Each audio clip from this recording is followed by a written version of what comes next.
Hello everyone. Welcome to Sakshi education.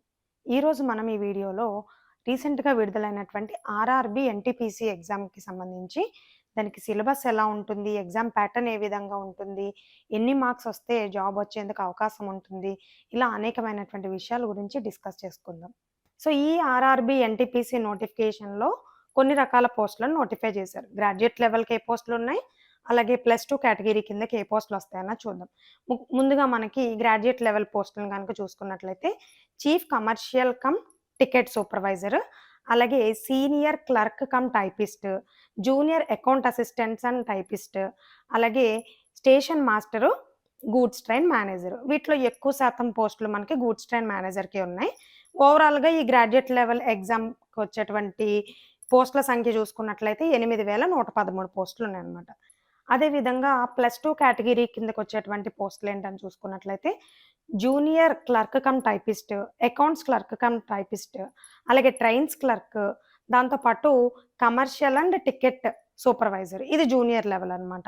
Senior level ఏమో graduate qualification కిందకొస్తుంది. ఇది junior level కాబట్టి +2 qualification కిందకొస్తుంది. ఇవి ఈ ఎన్‌టీపీసీలో ఉన్నటువంటి పోస్టుల వివరాలు.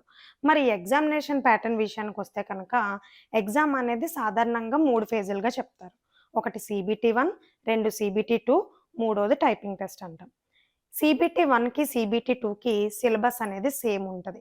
అలాగే ఎగ్జామ్‌కి ఇచ్చేటువంటి టైం కూడా 90 నిమిషాలే ఉంటది 2 ఎగ్జామ్స్‌కి. మరి డిఫరెన్స్ ఎక్కడ అంటే ఒకటి సీబీటీ 1 ఎగ్జాము 100 మార్కులకి కండక్ట్ చేస్తే, సీబీటీ 2 ఎగ్జాము 120 మార్కులకి కండక్ట్ చేస్తారు. అది నంబర్ 1. నంబర్ 2 ఏంటంటే రెండిటికి సిలబస్ ఒకటే అయినప్పటికీ సీబీటీ 1లో సబ్జెక్ట్‌ల యొక్క వెయిటేజ్ ఒకలా ఉంటుంది. సీబీటీ 2లో సబ్జెక్ట్ యొక్క వెయిటేజ్ వేరేలాగా మారుతుందనమాట. సో, ముందుగా అసలు సిలబస్‌లో ఏముంటాయి అనేటువంటిది చూసుకున్నట్లయితే మొట్టమొదటగా మ్యాథమెటిక్స్ ఉంటుంది. సో, ఈ మ్యాథమెటిక్స్‌కి సీబీటీ 1లో వెయిటేజ్ వచ్చి 30 మార్క్స్ ఉంటుంది. సీబీటీ 2లో వెయిటేజ్ వచ్చి 35 మార్క్స్ ఉంటుంది. రెండోదొచ్చి రెండో కేటగిరీ వచ్చి మనకి జనరల్ ఇంటెలిజెన్స్ అండ్ రీజనింగ్ ఉంటుందనమాట. సో, అర్థమెటిక్ రీజనింగ్‌లో పార్ట్స్ ఉంటాయి కదా! సో, వాటిలో రీజనింగ్, జనరల్ ఇంటెలిజెన్స్ ఉంటుంది. అంటే డెసిషన్ మేకింగ్ లాంటివి వీటి మీద క్వెషన్స్ ఉంటాయన్నమాట. సో, దీనికి కూడా సేమ్ వెయిటేజ్ మ్యాథ్స్‌కున్నట్టే సీబీటీ 1లో 30 మార్క్స్, సీబీటీ 2లో వచ్చేటప్పటికి ఇదే సబ్జెక్ట్‌కి 35 మార్క్స్ వెయిటేజ్ ఉంటుంది. ఇంకా మూడో పోర్షన్ వచ్చి మనకి జనరల్ అవేర్‌నెస్. ఇక్కడ జనరల్ అవేర్‌నెస్ అనేటప్పటికి మొత్తం ఎంటైర్ జీఎస్‌లో ఉన్నటువంటి టాపిక్స్ అన్నీ కూడా ఉంటాయి. అయితే ఇక్కడ అన్నిటికన్నా ఎక్కువ పోర్షన్స్ ఇందులోనే ఉంటాయి. 21 టాపిక్‌లు మనకి జనరల్ అవేర్‌నెస్ కిందకుంటాయి. ఇప్పుడు మనం ఒక్కొక్కటి కూడా మ్యాథ్స్ ఎంతుంది, ఇంటెలిజెన్స్ టాపిక్ ఏమున్నాయి, అలాగే జనరల్ అవేర్‌నెస్ కిందకి ఏమేం టాపిక్స్ వస్తాయనేది డీటెయిల్‌గా చెప్పుకుందాము. సో, ఇప్పుడు జనరల్ అవేర్‌నెస్ కిందకొచ్చేటువంటి వెయిటేజ్ చూసుకున్నట్లయితే సీబీటీ 1లో 40 మార్క్స్ ఉంటుంది. సీబీటీ 2లో 50 మార్క్స్ ఉంటుంది. 10 మార్కులు వెయిటేజ్ అనేది అదనంగా ఉంటుంది. అయితే ఎగ్జామినేషన్ వచ్చేటప్పటికి 2 కూడా ఈ సీబీటీ ఆ పేరులోనే ఉంది. కంప్యూటర్ బేస్డ్ టెస్ట్ అని. సో, 2 కూడా కంప్యూటర్ బేస్డే జరుగుతాయన్నమాట. ఇంక మూడో ఫేజ్ వచ్చి టైపింగ్ టెస్ట్ అంటాం. ఈ టైపింగ్ టెస్ట్‌కేంటంటే ఇంగ్లీష్‌లో 30 వర్డ్స్ పర్ మినిట్ స్పీడ్‌తో టైప్ చేయాల్సి ఉంటుందన్నమాట. సో, అంతకన్నా ఇంకా ఎక్కువ గూడా చెయ్యొచ్చు. అది మీ కేపబిలిటీస్‌ని బట్టి ఉంటాయి. మినిమమ్ అయితే కనీసం 30 వర్డ్స్ పర్ మినిట్‌కి తగ్గకుండా చేయాల్సి ఉంటుందన్నమాట. ఎవరైతే ఫేజ్ 1, ఫేజ్ 2 క్లియర్ చేస్తారో వాళ్ళకే ఈ థర్డ్ ఫేజ్‌కి వెళ్ళడానికి అవకాశం ఉంటుంది. ఇక సెలక్షన్ ప్రాసెస్ ఎలా ఉంటుందని చూద్దాం. సో, దీనికి ముందుగా మినిమమ్ క్వాలిఫైయింగ్ మార్క్స్ అనేటువంటివి రావాల్సుంటుంది. ఈ మినిమమ్ క్వాలిఫైయింగ్ మార్క్స్ ప్రతి కేటగిరీకి వారికి కేటాయించినటువంటి మినిమమ్ క్వాలిఫైయింగ్ మార్క్స్ వేరుగా ఉంటాయన్నమాట. సో, ముందు జనరల్ కేటగిరీని కనుక తీసుకున్నట్లయితే కనీసం 40% మార్క్స్ మినిమమ్ క్వాలిఫైయింగ్ మార్క్స్‌గా ఉంటాయి. అదే ఓబీసీ మరియు ఎస్సీ కేటగిరీలు రెండింటికి కూడా 30% ఆఫ్ మార్క్స్ రావాల్సుంటుంది. అదే ఎస్టీ కేటగిరీ అయితే కనుక 25% మార్క్స్‌ని మినిమమ్ క్వాలిఫైయింగ్ మార్క్స్‌గా చెప్తాం. మరి మినిమమ్ క్వాలిఫైయింగ్ మార్క్స్ వస్తే సరిపోతాయా అంటే లేదు. దీన్ని మళ్ళా సెలక్షన్ ప్రాసెస్ కోసం కట్ ఆఫ్ అనేటువంటిది ఇవ్వడం జరుగుతుంది. ఈ కట్ ఆఫ్ ఎలా ఉంటుందంటే సీబీటీ 1లో మనకి అనేక షిఫ్ట్స్‌లో జరుగుతూ ఉంటాయి. నంబర్ ఆఫ్ షిఫ్ట్స్ ఉంటాయి. సీబీటీ 1 ఎగ్జామ్ అందరికి ఒకేసారి జరగదు. ఎందుకంటే ఇది దేశవ్యాప్తంగా ఎక్కువ మంది అప్లై చేస్తా ఉంటారు కాబట్టి. సో, ఒక్కొక్క పేపర్‌లో ఒక్కొక్క రకమైనటువంటి టఫ్‌నెస్ అనేది ఉంటుంది. సో, ఆ టఫ్‌నెస్‌ని బేస్ చేసుకొని పేపర్‌ని ఫస్ట్ నార్మలైజేషన్ అనేది చేస్తారు. ఇలా షిఫ్ట్‌ల వారీగా ఉన్నటువంటి ఎగ్జామ్స్‌లో నార్మలైజేషన్ చేస్తారనమాట. సో, అట్లా చెయ్యంగా ఒక కట్ ఆఫ్ అనేటువంటిది రిలీజ్ చేయడం జరుగుతుంది. మరి ఎవరు సేఫ్ జోన్‌లో ఉన్నట్టు అని చూసుకున్నట్లయితే జనరల్ కేటగిరీ అయితే కనుక 75-85 మార్క్స్ కనుక వచ్చినట్లయితే సీబీటీ 1లో వాళ్ళు సేఫ్ జోన్‌లో ఉన్నట్టు. కట్ ఆఫ్ ఎక్కువగా ఈ మధ్యలో మార్క్స్‌లోనే ఉండడం జరుగుతుంది ఎక్కువగా. కానీ ఆ సంవత్సరం ఎన్‌టీపీసీ కట్ ఆఫ్ అనేది మారుతూనే ఉంటుంది. ఎప్పుడు ఒకే కట్ ఆఫ్ ఏమి ఉండదు. బట్ ఏంటంటే ఇన్ బిట్వీన్ 75-85 ఎక్కువగా తరచు కట్ ఆఫ్ ఉంటూ ఉంటుంది. అలాగే ఓబీసీ కేటగిరీకొచ్చేటప్పటికి 70-80 మధ్యలో ఉంటుంది కట్ ఆఫ్.